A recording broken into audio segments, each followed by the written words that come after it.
Assalamualaikum warahmatullahi wabarakatuh. Perkenalkan, nama saya Cesar Rial Hanif dengan NIM E1A12300. Di sini saya akan mempresentasikan proposal yang berjudul Analisis Potensi Air Tanah Menggunakan Metode Geolistrik di Desa Bumbu Bangka, Kecamatan Rorawatu, Kabupaten Bombana, Kota Kendari. Namun sebelum itu, proposal ini disusun oleh dua orang, yaitu saya sendiri dan teman saya yang bernama Rizky Permana dengan NIM E1A1230032. Namun pada presentasi kali ini dia berhalangan hadir karena sedang berada di luar kota. Mungkin langsung saja pada materi yang pertama, yaitu latar belakang. Yang pertama, kebutuhan air bersih meningkat akibat pertumbuhan penduduk dan industri. Yang kedua, industri hujan tidak merata, mempengaruhi ketersediaan air. Kemudian yang ketiga, eksploitasi air tanah semakin besar, terutama di daerah tambang.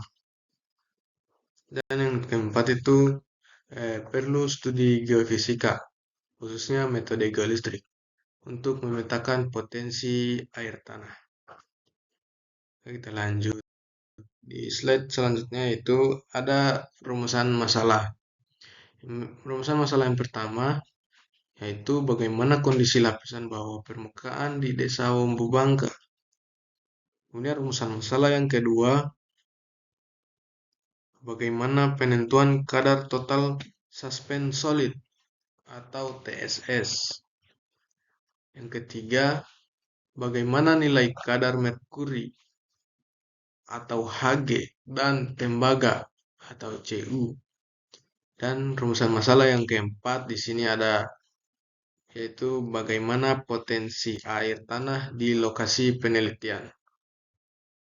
Oke, kita lanjut di slide selanjutnya. Di sini ada batasan masalah. Batasan pada pembangunan metode geolistrik resitivitas. Yang kedua, lokasi hanya di Desa Bumbu Bangka. Dan yang ketiga, lokasi mencakup analisis laboratorium eksplorasi pengeboran langsung. Oke, lanjut. Manfaat penelitian. Nah, di sini manfaat penelitiannya ada dua. Yang pertama itu akademis, yaitu memperkaya pengetahuan geofisika dan hidrogeologi. Kemudian manfaat yang kedua yaitu praktis, yaitu membantu masyarakat dan pemerintah menentukan lokasi sumber air. Kemudian tinjauan pustaka. Studi sebelumnya banyak dilakukan di kawasan perkotaan. Penelitian ini fokus pada daerah pertambangan emas dengan kondisi geologi khas. Kemudian yang ketiga, menggunakan metode geolistrik untuk deteksi akuifer dan kualitas air tanah. Kemudian slide di sini ada air bawah permukaan. Yang pertama, air tanah berasal dari air hujan yang meresap, kemudian melalui proses infiltrasi dan perkolasi menuju zona jenuh. Yang ketiga, muka air tanah disebut water table. Dan yang keempat, tipe akuifer yaitu bebas, tertekan, dan semi tertekan. Yang slide selanjutnya yaitu porositas dan permeabilitas. Porositas adalah presentasi ruang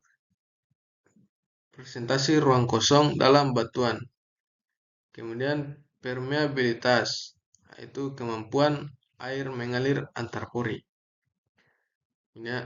Selanjutnya material berpori dan terhubung baik sebagai akuifer. Porositas tinggi belum tentu permeabilitas tinggi.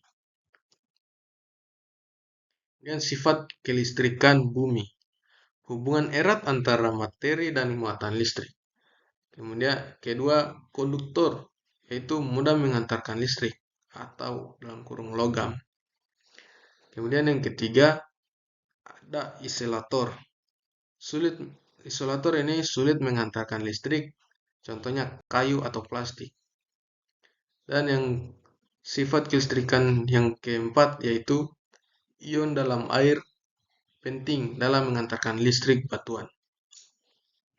Kemudian selanjutnya sifat kelistrikan batuan. Di sini sifat-sifat kelistrikan ada 4. Yang pertama, nilai resistivitas.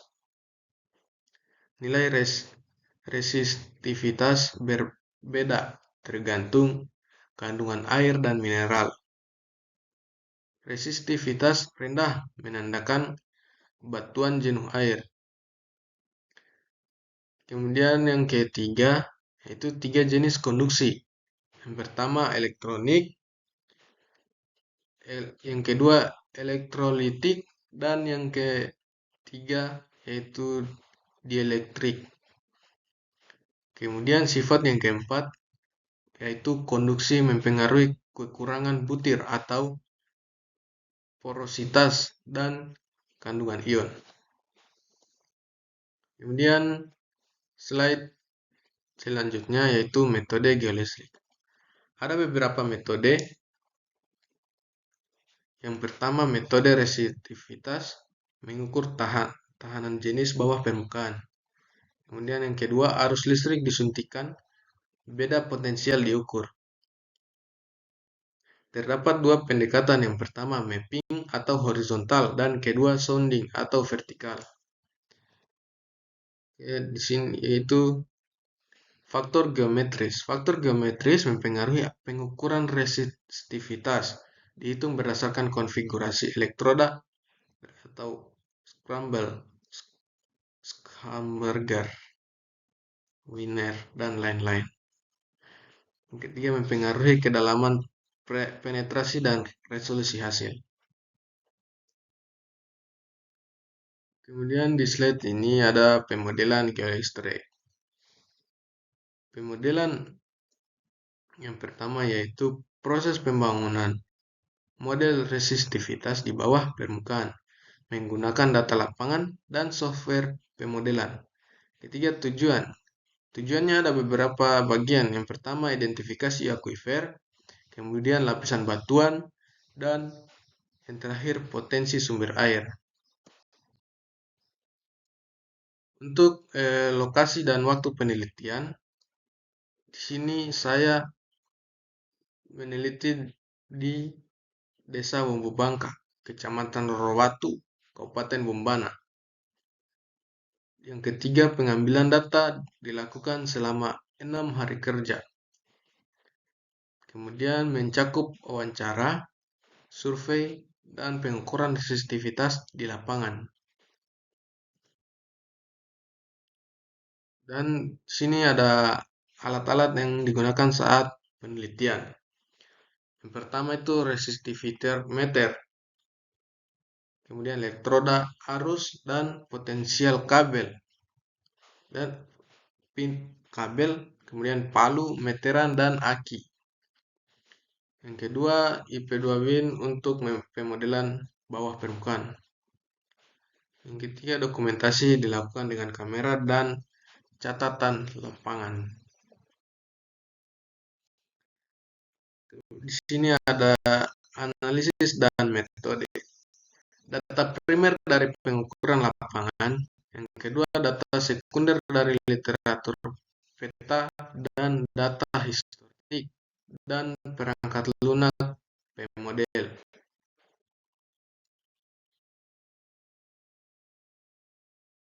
Mungkin tadi itu saja isi dari PPT saya, dan saya akan menambahkan materi. Mungkin ada yang masih kurang.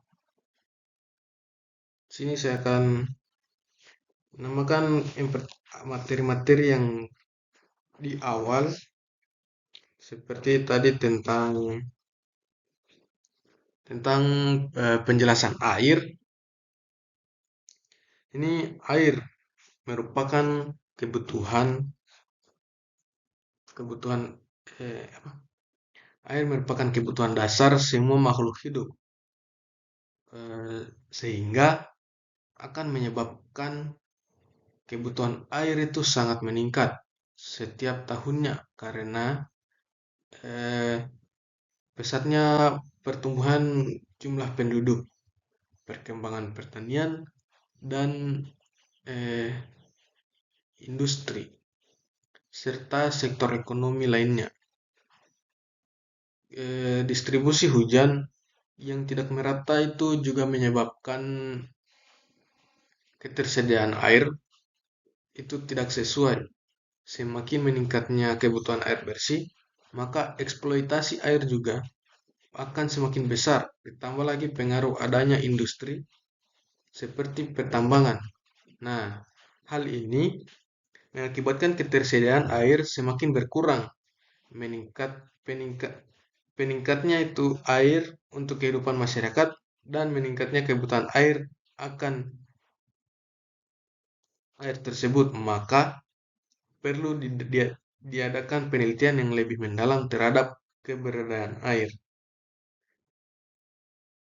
Kemudian meningkatnya permintaan air telah membebani sumber daya air setempat. Selain itu, faktor lingkungan seperti ekstraksi berlebihan dan pengisian ulang terbatas akibat perubahan pola penggunaan lahan telah semakin mengurangi ketersediaan air tanah. Nah, tantangan ini diperburuk oleh kurangnya studi geofisika terpadu yang memberikan penelitian komprehensif terhadap potensi akuifer yang menimbulkan resiko signifikan terhadap keamanan dan keberlanjutan air. Kemudian dalam usaha untuk mendapatkan susunan mengenai lapisan bumi, kegiatan penyelidikan melalui permukaan tanah di bawah tanah haruslah dilakukan agar bisa diketahui ada atau tidaknya lapisan pembawa air. Meskipun air tanah tidak dapat secara langsung diamati melalui permukaan bumi, penyelidikan permukaan penyelidikan permukaan tanah merupakan awal penyelidikan yang cukup penting. Paling tidak dapat memberikan suatu gambaran mengenai lokasi keberadaan air tanah. Kebanyakan air tanah berasal dari hujan yang meresap ke dalam tanah, kemudian perlahan-lahan mengalir ke laut atau mengalir langsung ke dalam tanah atau di permukaan bergabung dengan aliran sungai. Banyaknya air yang meresap ke tanah bergantung pada selain ruang dan waktu. Eh, Mungkin itu saja yang pembahasan tambahan saya tentang air. Kemudian eh, kita lanjut di bagian lokasi dan waktu penelitian.